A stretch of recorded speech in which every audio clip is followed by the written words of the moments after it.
Hello, it is Saturday, March 27th, 2021. Great show today.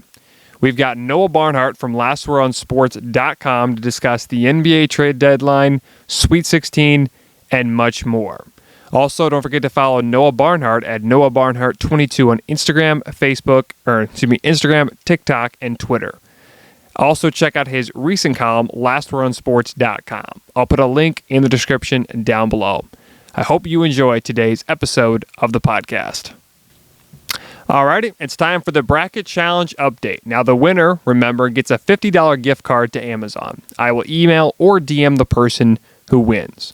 Currently, the leaderboard right now is JJ Curtis leading, followed by a three-way tie for second place. Michael's bracket, ESPN Fan 217-818-4214. Ryan's best bracket at ESPN Fan 230091 is in fifth place. Thanks for everyone playing. Have fun and good luck.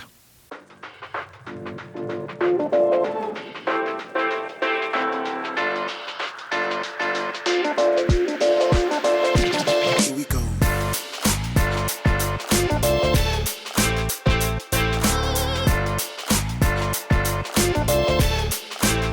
And now to our highlight of the week.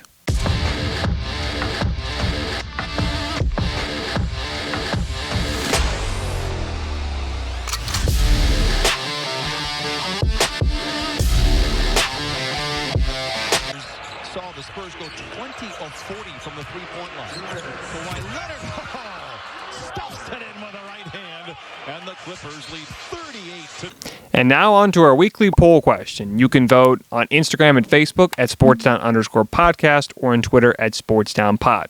And the question is, who's the front runner for league MVP in the NBA? Well, overwhelmingly, you guys said James Harden. Again, thanks for voting. You can vote on Instagram, Facebook at SportsDown_podcast or on Twitter at SportsDownPod. And now, time for the Sports Lightning Round.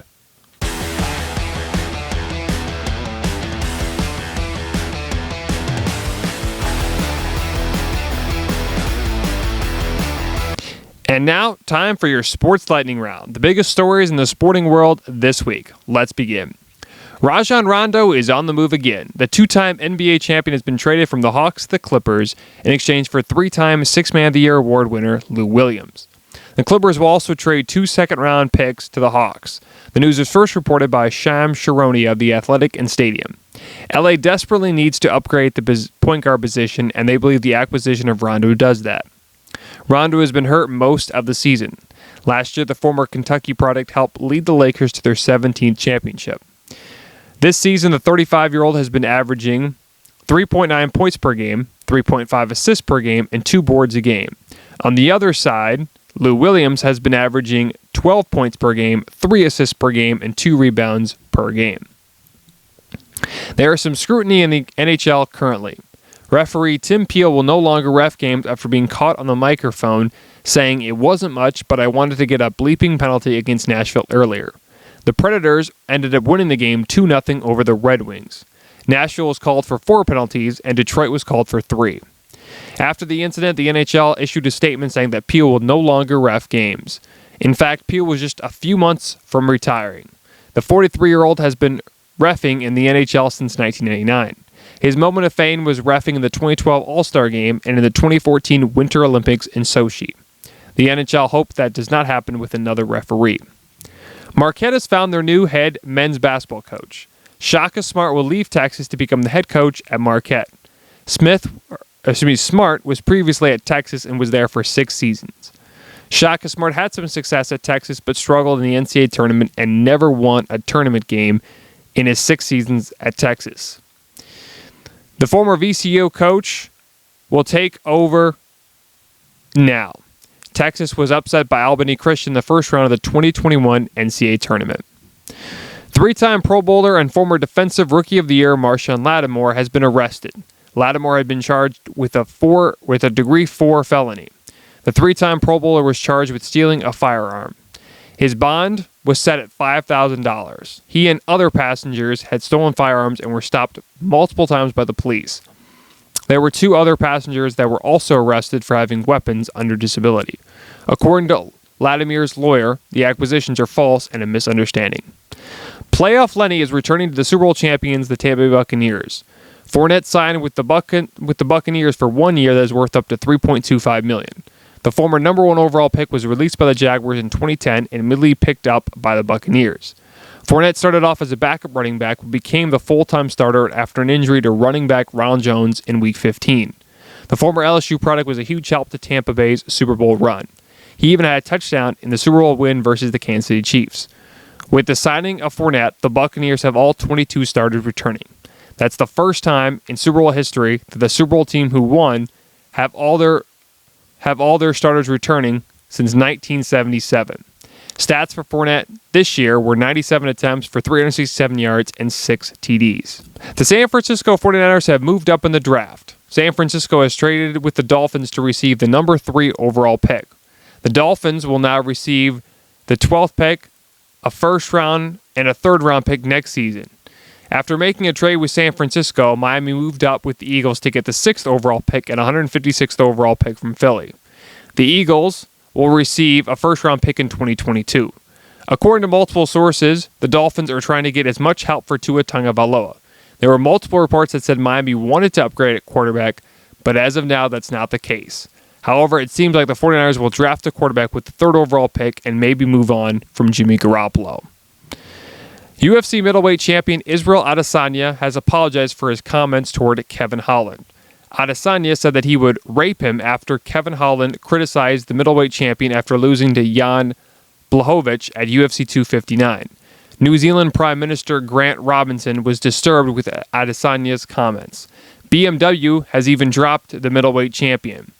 They stated, due to his comments made by an athlete online, we have reviewed our pending association with said athlete and we have decided not to push forward with a Pacific ambassador for the brand at this time in New England. The San Antonio Spurs have bought out number 2 former All pick LaMarcus Aldridge.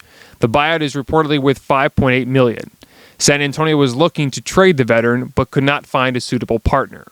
The Miami Heat are reportedly the frontrunner to land the 7-time All-Star. Aldridge signed with the Spurs in 2015 after playing the majority of his career with the Portland Trail Blazers. Aldridge has yet to win a championship but will give a chance to any team that picks him up. Aldridge is 36 and has been in the league since 2006. The Ravens have finally found a receiver to sign. Former Bills, Rams, and Chiefs wide receiver Sammy Watkins has officially signed with the Baltimore Ravens. The deal is worth $6 million for 1 season. The news was first reported by Ian Rappaport of the NFL Network. The Ravens tried both to sign Juju Smith-Schuster and T.Y. Hilton, but both of them declined. Smith-Schuster and Hilton re-signed with their old teams. In his 8 seasons, Watkins has had 1 1,000-yard campaign and 1 healthy season. The Ravens most likely will draft a receiver, but picking up Watkins gives Jackson another target to throw to. All right, I am pleased to be joined by Noah Barnhart of the LastWordOnSports.com. Don't forget to check out his column on that website. How's it going, Noah? I'm doing good. How about you? I'm doing great. Had some big news in the NBA recently. We'll first start off with March Madness. Some big games. Of course, the Sweet 16 is this Saturday. We'll first start with Baylor-Villanova. I'm assuming Baylor's going to win this game, but what do you think the outcome will be? Yeah, I got Baylor too. I just think they're way too good at shooting the 3. And then obviously Villanova, they've honestly been undervalued this whole tournament. Everyone's got them getting upset without their best player. I think Colin Gillespie or something like that. Him being out, that hurts them against Baylor, a team that's really disciplined and can hit the 3 ball. So I would take Baylor. Yeah, I'm not supposed to be really biased, but I did pick Baylor to win my bracket, so I'm kind of hoping they win. But I'm really hoping for a good game. I think both teams are really good, and we'll see what happens. Hopefully, I think Baylor's going to get the win. Is there anything that really stands out to you in this game? Other than the star player being out for Villanova, I would say if Baylor wins this game, I think they have a clear path to the Final Four, in my opinion. And I mean, a lot of people probably have them going there as a 1 seed anyways. But if Villanova does pull the upset, I would say the same thing for them. They have a pretty good path to the Final Four. Yeah, I think if Villanova ends up beating Baylor on Saturday, they would probably at least get to the Final Four, and they might have another chance to win a national championship. Jay Wright has done a wonderful job there at Villanova. So Villanova is a very good basketball team. We all know that.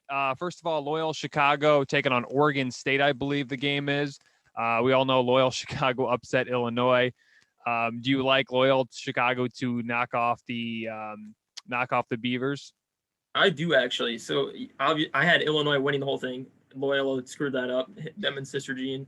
And then I actually had Oregon State going to the Sweet 16. So that was like my one good pick in the tournament, like them upsetting, I think Oklahoma State it was, and Cade Cunningham. So but I think their run ends there and Loyola gets there. Honestly, I could see Loyola going to the Final Four too. I think they'd be matched up with probably Houston next, unless Syracuse pulls an upset. And that's definitely a game they can win. Yeah, you mentioned Loyola Chicago knocking off Illinois. That's a lot of people are saying Loyola Chicago shouldn't have been shouldn't have been such a low seed at number 8. They should have been at least a 5 or 4. What do you think they should have been ranked, and do you think they were ranked too low? Yeah, probably a 5 seed. I would have them ranked because obviously they're a mid-major school, so they don't play in a big conference. But mid-major schools are getting undervalued, as we see. There's a lot of upsets getting in this tournament, like Oral Roberts as well. They're going on a Cinderella run, so this tournament's kind of wonky with the seeding and obviously having to play in a bubble and no fans. So, speaking of Oral Roberts, I don't know if they can. It's only been a few times where a number 15 seed has actually won the opening round. And before this tournament, Oral Roberts hadn't won a conference tournament since 1974. Do you think there's a chance? Do you think there's a chance that they knock off Arkansas? Yeah, Arkansas, they like to play really fast, and so does Oral Roberts, as we saw against Ohio State, and then they knocked off Florida, I believe, as well. And I think it's like they're like one of the 9 teams that won as a 15 seed in the first round, which is crazy in history. And they do have a couple of really good players that were undervalued. So I could see Oral Roberts beating them. I think Arkansas might pull it out in the end because they just have a better overall team and more talent on their roster. But I could definitely see them knocking them off. That would be probably the biggest Cinderella team to make it to the Final Four if Oral Roberts was to beat Arkansas and then go into the next round. I think would they beat Houston or play Houston? I think they would play Houston if Houston would beat Syracuse. But they would be, I think the lowest seed ever to make it was it George Mason? Maybe I'm not exactly sure, but I know that would be one of the biggest Cinderellas of all time. Michigan, Florida State. That seems like that's going to be a really good game. Michigan had a scare against LSU. Do you think Michigan pulls this one out, or do you think Florida State gets the upset? I'm still banking on Michigan, but that's just because I'm a big Ten guy, and obviously they were probably the best Big Ten team overall throughout the whole entire season, and they had a little bit of COVID issues. They're without Isaiah Livers though, so that's going to make it a little close. And Florida State, I think, blew out the last team they played, so it's definitely going to be a good game. I'm going to take Michigan though. They just have more size, in my opinion, and definitely a more well-balanced team. And Juwan Howard, really good coach. Impressed with him. Speaking of Juwan Howard, do you think there's a chance he leaves Michigan and heads to the NBA? Oh, definitely. So he was assistant coach for Miami, I think, after he was done playing. And I thought he might get an NBA job instantly from there, but he's a Michigan alum, so it goes back to his roots there. Especially if they make a deep run in this tournament and he feels satisfied like what he's already accomplished with the team, I could see it happening, but it might be too early for him, as I don't know how long his contract with them is at this point, but I could see him in the future definitely being the NBA and doing big things for Michigan if he doesn't. Yeah, because I think he was on the Dan Patrick show recently, and he said he preferred, before getting the job at Michigan, he wanted to be an NBA coach rather than a college basketball coach. And I feel like he could do pretty good in the NBA, unlike John Beeline. But it's intriguing because the Pistons might actually have an opening this year because Dwayne Casey clearly hasn't done what he was expected to do, especially what he did in Toronto. Do you think there's a chance that Juwan Howard goes to Detroit and stays in the state of Michigan? They could. That would actually work out well for him. And obviously, he's a good players coach. He's been there, done that before. So he would definitely be able to get together an NBA locker room and build a winning culture. The thing with Dwayne Casey, though, I think he's a good coach, but Pistons just have little to no talent. Obviously, they have Blake Griffin and Derrick Rose, traded them both, and now their best guy is Jeremy Grant, he's going to be a star. I really think that. So if they can get a good coach, if it's not Dwayne Casey, to find another answer, I really think the Pistons can build around Grant. Unfortunately, knowing the Pistons, I feel like they would trade Grant right before they got really good, and then they would get back to square one. But yeah, I think Juwan Howard would be a nice fit. I just don't think Dwayne Casey's going to last much longer there in Detroit. I guess he could go to Milwaukee too, because it seems like if the Bucks can't get it done, Budenholzer is probably out. But let's stay with college basketball. Houston takes on Syracuse, I believe. Who do you like in that matchup? I'm taking Houston, but Buddy Boeheim is like a really good story for Syracuse. Coach's son, obviously, and he's just lights out from three. I think if Houston can take away the three ball and get some fast break scores on Syracuse, because Syracuse I think likes to have like get in a half court set and set up their offense, and then they'd like thrive off ball screens and getting people open on the 3-point arc. I think if they can shut that down, Houston should be fine. And plus a whole week to prepare. I'm not really counting on an upset there.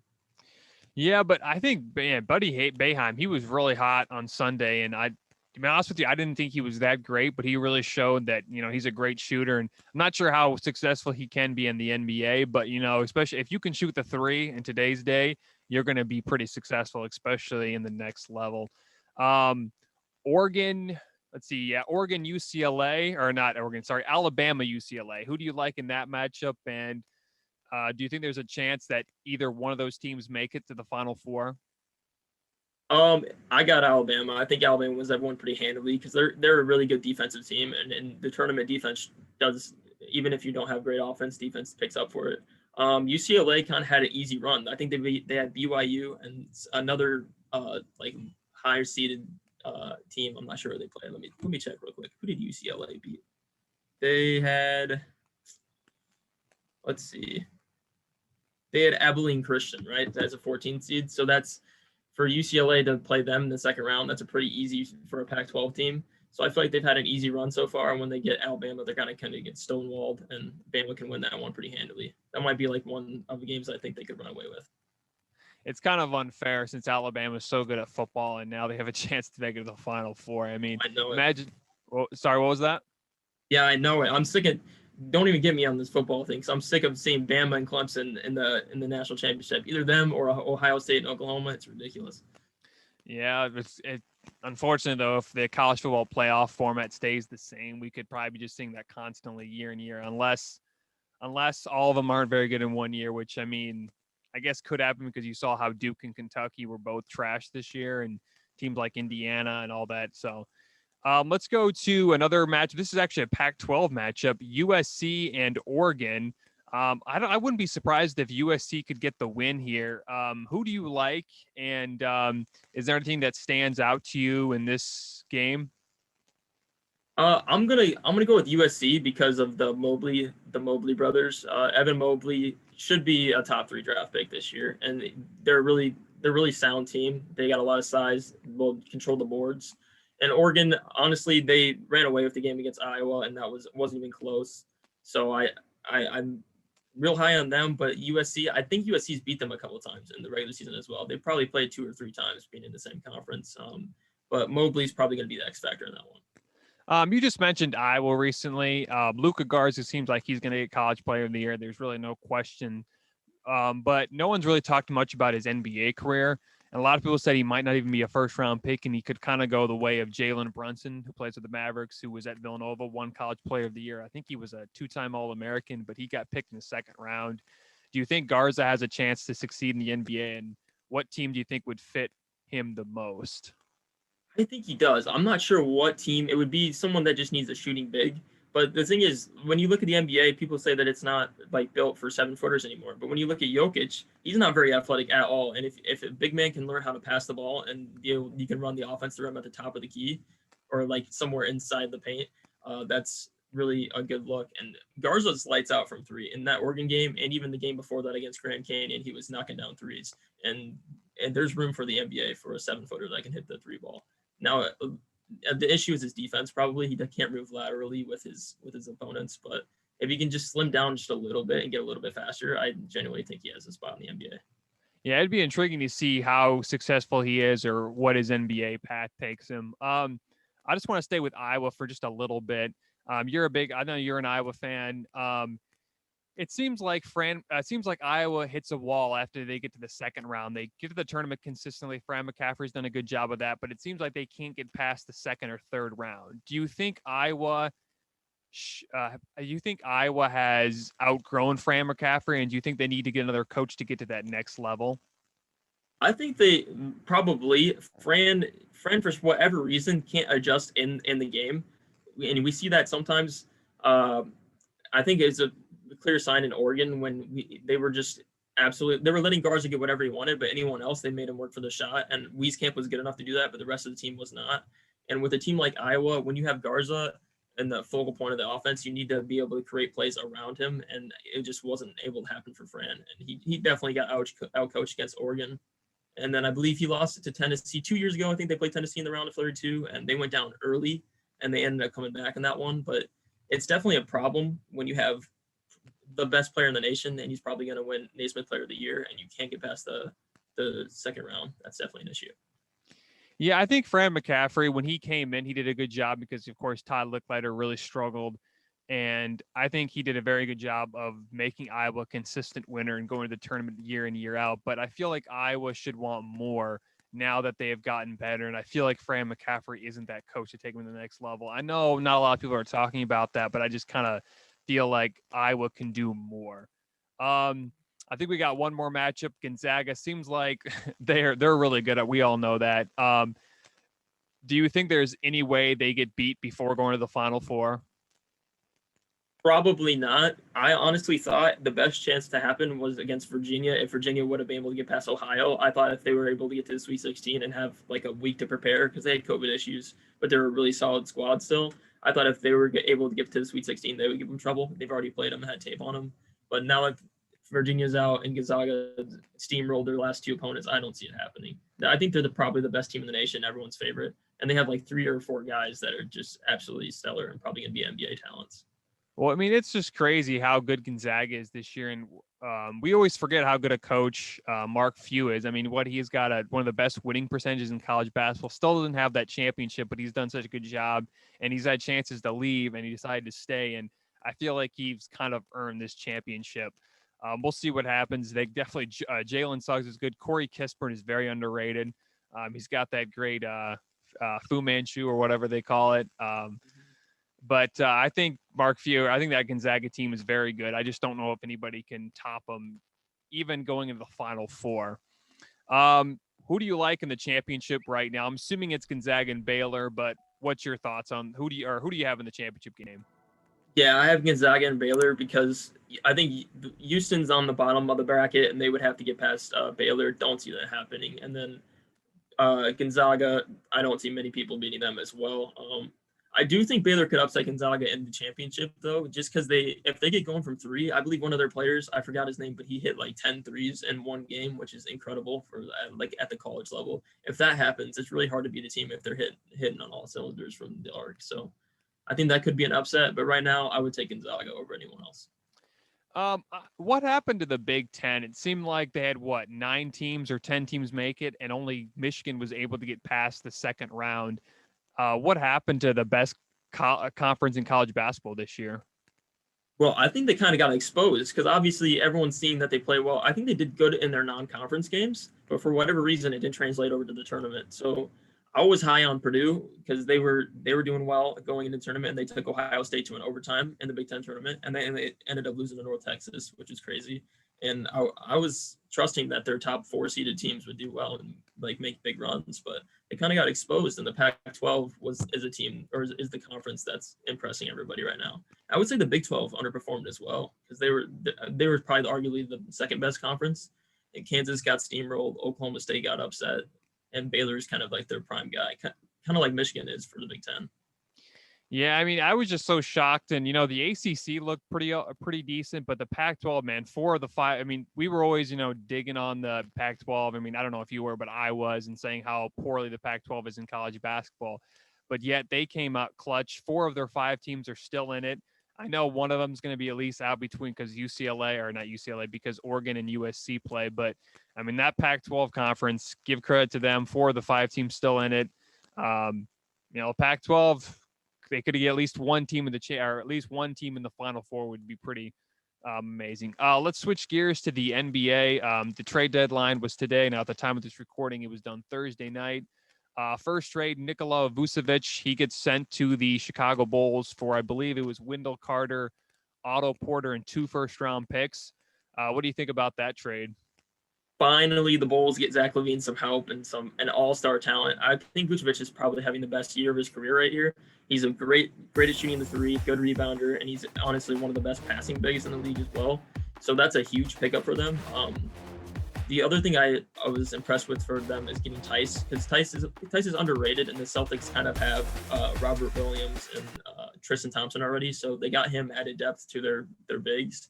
And honestly, I think the Bulls should be a playoff team this year. If they're not, I'm gonna be a little disappointed, but they should be a playoff team with Levine and Vucevic heading them and leading them in the right direction.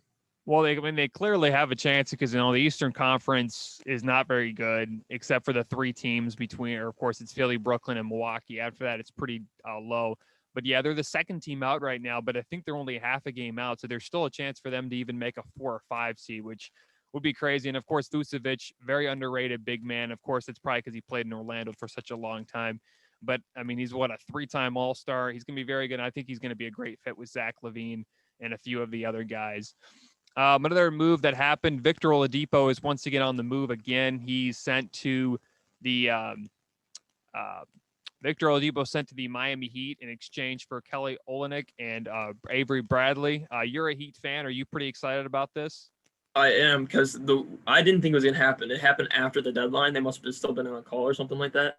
But I thought we were for sure we did have to give up Duncan Robinson or Teflon, and then Kelly Olynyk, who's, he's replaceable because we traded for Bielitsa, I believe, to replace him as well. So it's really good work for Pat Riley. He kind of out mastermind the Houston Rockets GM. It's just a really good move, and we kind of fleeced them, to be honest with you. Do you think Oladipo re-signs with you guys once the season ends? I think it's still up in the air because Oladipo hasn't been playing his best basketball. In the last 5 games, he's definitely picked it up, but he hasn't been playing his best basketball. Part of that's because he's coming back from injury, and then obviously got traded to Houston, which that was just a dumpster fire from the start. But I could definitely see him re-signing. He definitely wants to be in Miami. He said it multiple times. I think at some point he went up after a Pacers game when he was on the Pacers and was like, Jimmy, I'm going to come play with you or something like that, and was definitely excited to be in Miami. It kind of depends. I've heard another free agent that could opt out of their contract is Kawhi Leonard. So if Kawhi Leonard's available, the Heat could go after him, and I definitely prioritize him over Oladipo. Yeah, and like Oladipo, I think what he's turned down 2 offers, one from the Pacers and one from the Rockets. So, I mean, I feel like he wants a pretty big market. Miami has that. And, of course, Oladipo, very underrated guy, 2-time All-Star. I think the move is it's a really good move by Pat Riley. And I think the Heat, it's just crazy how the Heat haven't been able to hit their stride just yet, but there's still a lot of the season left to play. And with how good the Heat were last season, I could see them doing the same thing. Alrighty, so another player that was not traded that I thought was going to be traded or moved was Kyle Lowry. He currently is still with the Toronto Raptors. Did you expect him getting traded, and were you a little shocked that he wasn't? Yeah, I was a little surprised that he wasn't traded because of Drake FaceTiming during the press conference, and they were doing the most to kind of give him a good send off. All the fans were just banking on that last game last night being the one that the last time he puts on the Raptors jersey, and obviously he's going to be a legend in their book. But the problem I think started when Masai, their GM, was asking for a little bit too much from the Heat. I think he wanted Tyler Hero, and when you're trading a 20-year-old with obviously a good high upside for a 34-year-old, that's not exactly ideal for the Heat. And then he wanted Thibault and Maxey from the Sixers, and that's a big haul from the Sixers as well. So it came down to him wanting too much, and then obviously the uncertainty with him being on the final year of his contract and not knowing whether he'd sign an extension with a contender or not. Yeah, I thought Kyle Lowry was out the door as well, and I thought another team that would be intriguing, I'm not sure they had enough to trade for him, but was the LA Clippers. They clearly need a point guard. Kawhi Leonard wants one, and with Patrick Beverley not being the best and Lou Williams being more of a bench guy, and especially with the Clippers having 2 of the former Raptors guys that won the championship with Kawhi Leonard and Serge Ibaka, I thought that would have really looked good. I just didn't know if they had enough, and we'll see what ends up happening. Do you think Kyle Lowry stays with the Raptors after this offseason? I think it's likely that he might, because I think he wants to retire a Raptor, and it's the point of him getting traded right now is because they're not really contenders. I think if they try to retool and get the roster looking like a contender in the East, maybe he stays. But there'll definitely be a ton of offers from contenders. And then to add on to your Clippers point, I think they got Rajon Rondo, and traded Lou Williams, which should help them out a little bit at point guard. but I could definitely sell him going there or to the Lakers. They were trying to get him and add in Dennis Schroeder for him, which I think that was probably one of their best offers right there. Yeah, I mean, it really did. I think whoever Kyle Lowry went to, he would have been a huge help, and he's a very underrated point guard. And I think Kyle Lowry is one of the greatest Raptors of all time, just because he's been around for a while. But I'm hoping Kyle Lowry is with another contender because I feel like he's such a good player and he deserves at least two championships. His former teammate DeMar DeRozan with the Spurs now, it was reported that he might be traded. He's not traded. He's still with the Spurs. I don't know if he's a free agent this year or next year, but I know he might not be a Spur for a little bit. I thought he might be traded. Were you a little shocked that he wasn't on the move today? Yeah, I think the market was a little bit smaller for him because of his the fact that he's a little bit less conventional or guard now in the NBA because he's not a great 3-point shooter and stuff like that. So he doesn't fit perfectly with contenders, but definitely a really good defender. And he performed like an all-star this year. He could have got an all-star uh, appearance for sure. I think he'll remain with the Spurs. I don't think he gets bought out or anything like that, probably. And one thing I want to see, I think a lot of fans want to see, is him and Kyle Lowry team up one more time, whether that's in San Antonio or Toronto or somewhere else, because they were just such a good duo, and they're obviously like probably best friends in the league. So that's something I do want to see with those two before they retire. Yeah, and it seems like the last few years, DeMar DeRozan has been in trade talks, and it seems like the Spurs just don't want to quite make that move. And, we'll see when it ends up happening with DeRozan, but he was a lot better in Toronto, I'll say, but I feel like he's a better player than people give him credit for just because he's not the best shooter from beyond the 3-point line. I think he's very underrated, and I believe DeRozan is one of the I don't know where he ranks in the NBA, but I think he's definitely one of the most underrated players. LaMarcus Aldridge is now going to get bought up by the Spurs. The Spurs weren't able to try find a trade partner. It looks like the Miami Heat are the front runner. Where do you think the former number 2 overall pick lands? So I would say the Heat, and that's not even being biased as a Heat fan, but I would probably say the Heat. They look like the front runners. I'm trying to think other teams that could be in the market for him. Really, any other contender is going to meet with him. I think two, 3 more teams might meet with him before he even decides to come to the Heat. And it's the same thing that happened with him when he was first a free agent, when he was in his prime. He met with like 5 different teams because he wants to like weigh his options. So he's a smart player, and he's officially bought out. So he'll definitely be finding a new team. The thing is, if he joins the Heat, I don't know whether he starts or not, because obviously he's up there in age and he's not in his prime by any means. So he might just be getting some key bench minutes or fourth quarter minutes or something like that, but could definitely make a big difference. Yeah, LaMarcus Aldridge is one of the better players. Of course, when he went to the Spurs, he was pretty good his first few years, but it seems like the last 2 years, he hasn't been the same. He's getting older, and I feel like he wants to start ring chasing, and I'm not really sure if San Antonio will be the greatest place because I think they're good. They're just not great. I think the Spurs are just still a few years away from winning a championship. Aaron Gordon, there was no really news about him. I thought he was out of Orlando. Do you know if he got bought out today or not? He got traded to Denver, I believe. Traded to Denver for Gary Harris, RJ Hampton, and either a first or second, something like that. Okay, yeah. I didn't hear anything about that, but I knew he was on the move, and I think he was done with Orlando. So that's good news. How well do you think he does in his first year with Denver? I think that's a good pickup for Denver. I don't know what Aaron Gordon's contract looks like, and if it's multiple years, I think that's actually a really good pickup for them, because Aaron Gordon's only 24 years old, even though it seems like he's been in the league for like 10 years. I think he's been in the league since he's 19. So it's one of those players where he gets in the league real early and something like that. And we haven't really seen the full potential of Aaron Gordon because he's been on Orlando. He's kind of been, capped talent-wise with his rosters. We obviously know he's a great dunker, really athletic, but we want to see him like take the next step in his game, and I feel like he'd do that with a Denver and the talent around him. Speaking of Denver, Denver really hasn't had the best season this year, and I think eventually once the chemistry gets better, I think this team's gonna be a lot better. And plus, we still got lots of NBA season left to go. Do you think Denver climbs up in the in the standings in the Western Conference? There's definitely room. The Lakers with their 2 injuries, LeBron and AD out, I think they're gonna fall. I don't know where they'll end up. They'll make the playoffs, and obviously LeBron and AD will be one of the best teams in the playoffs when they both come back. But for now, they're definitely going to fall in the standings.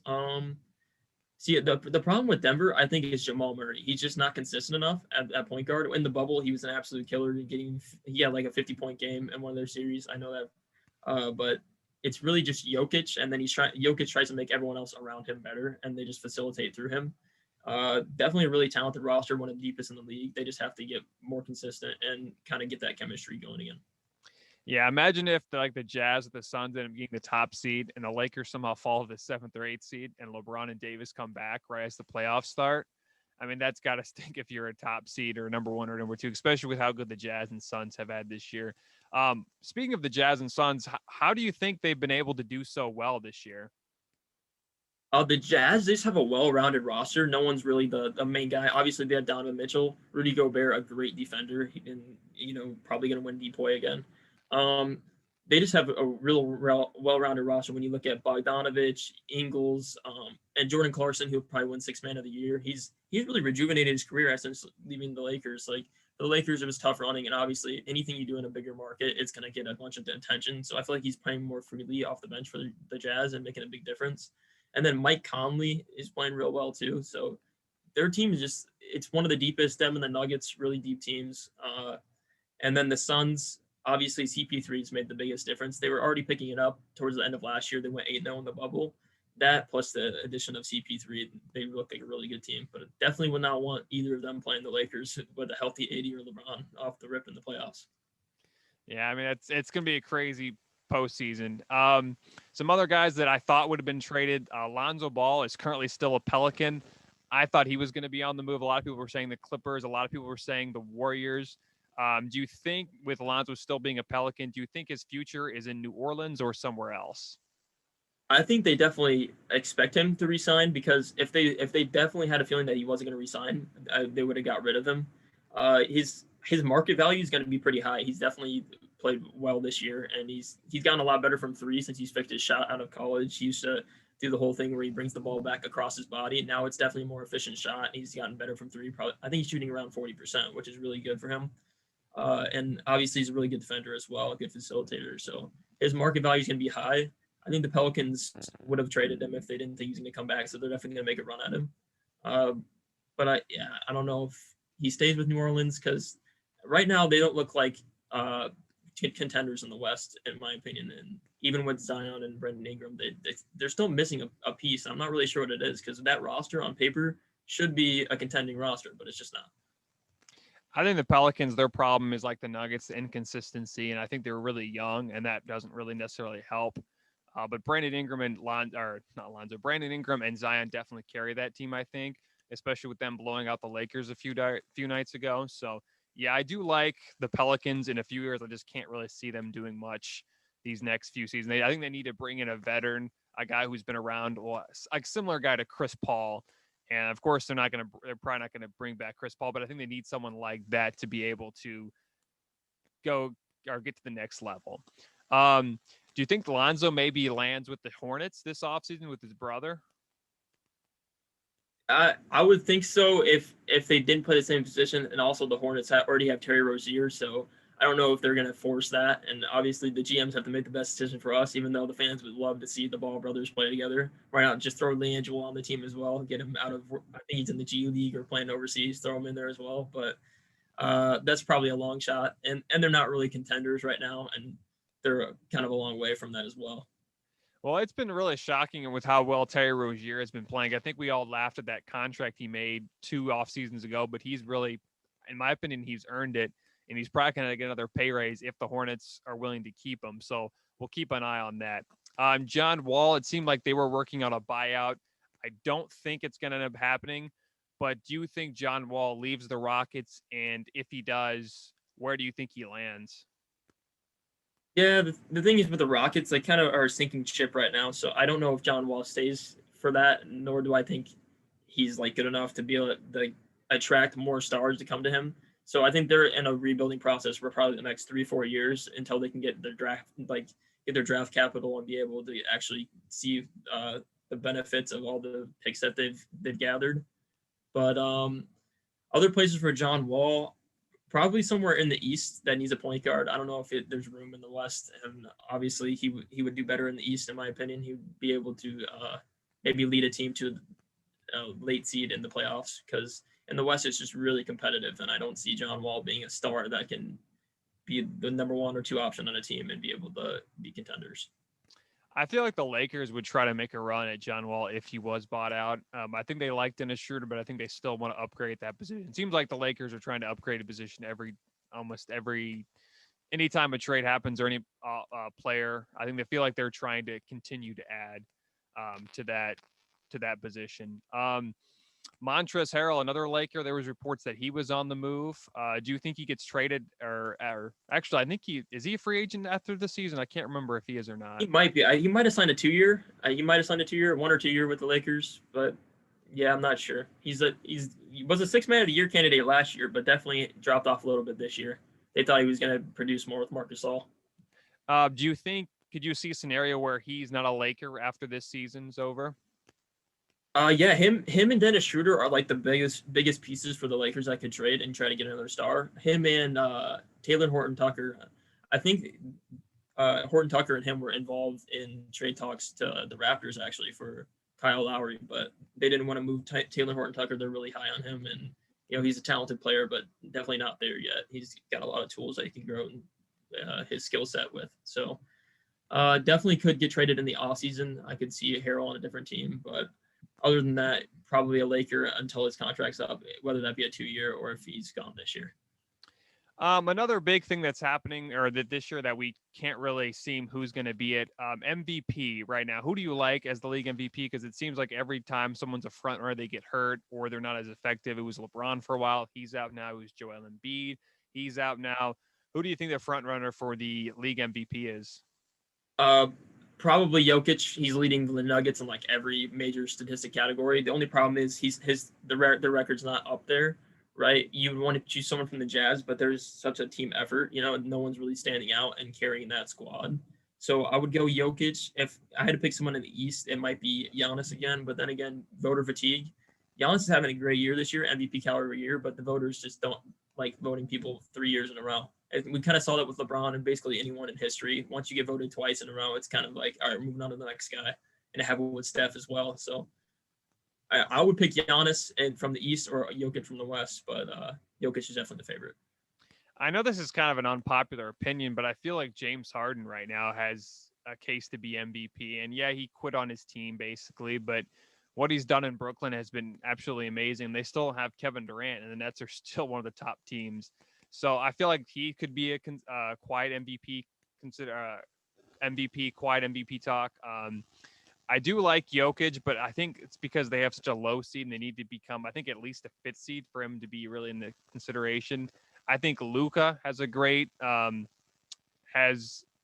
deserves to be in there, but again, his team isn't really that great. So it's been really weird this year because I don't think there's really a unanimous MVP like we've seen the last few years, but it's definitely be fun and exciting. Before we end the conversation, who do you like in the finals and who do you like taking the championship this year? Right now, I can't pick against the Nets with KD coming back, Harden, and then Kyrie. I think their biggest piece though is Joe Harris. Joe Harris is probably the best 3-point shooter in the league right now, shooting almost 50%. And in the playoffs, he's going to hit some clutch shots. And they're not great defensively, but they can definitely buckle down and get some stops. And when they need to, and they're going to score probably 120, 130 points per game against anybody. And it's going to be hard to clamp that down. I know the Heat are trying to build a defensive roster where they can guard on the perimeter and the paint, but it's really hard to stop that because you can guard KD all you want. He's going to get his shots up. Kyrie, one of the best ball handlers in the league, he's going to get his. And then James Harden taking the point guard role for them and averaging like 11 assists. They're really a well-rounded team, and they're playing unselfish basketball right now. Who do you like in the West right now? Honestly, with a healthy Lakers team, I would choose them. But right now, I'm kind of torn between the Clippers and the Jazz. I think the Jazz could definitely make some noise in the playoffs, and they're going to be hungry after they lost to the Nuggets. I think they gave up a 3-1 lead against the Nuggets, and then obviously Mike Conley missed that one shot that was in and out. So they're definitely hungry, and they are going to be front runners for it. I can't pick against the LA teams, though. I think it's going to be one of them. Right now, since the Lakers aren't healthy, I would say the Clippers, Paul George and Kawhi, they got something to prove. They're a really good duo. And then adding Rajon Rondo, who was big for the Lakers last year in the playoffs, he'll get some good bench minutes, if not start for them in the playoffs. So I think they're a good, well-rounded team, and they're making some strides to be the top team in the West. Yeah, I would agree with you. I think I like the Nets and Clippers. Now the Bucks, I feel like the Bucks can make some noise if Giannis can learn to be able to do more than just drive it and be able to kick it out and his teammates to play really well. And Drew Holiday, of course, has to be 100%. But I do think the Nets are going to be very hard to beat. And I feel like the Clippers will eventually, their chemistry will they'll finally get their chemistry set up before the postseason starts. And I feel like, especially if LeBron Davis aren't healthy, I feel like it's the Clippers to lose. Before I'll let you go, can you tell us more about your column and how is it going right now? Yeah, so on Last Words on Sports, in the baseball section, I write about the Cubs a lot, big Cubs fan, and baseball starting up within the week. So make sure you guys check out that content if you want. I'm starting a season preview piece right now, working on that. Also have a TikTok account that I do sports content on. Got like around 30K followers on there. So if you guys want to check that out, go ahead. And I post funny content, sports content, and then just kind of give my opinions on everything. So if you guys want to check that out, you can do that as well. All right, don't forget to check him out. I'll put a link in the description for all his information. And again, thanks for coming on, Noah, and have a wonderful night. Yep, thank you. Appreciate it. Thanks for listening to the Sports Town Podcast, or the STP Pod for short. If you want to check out more videos of the Sports Town Podcast, click on the left. If you want to subscribe to the channel, click on the right.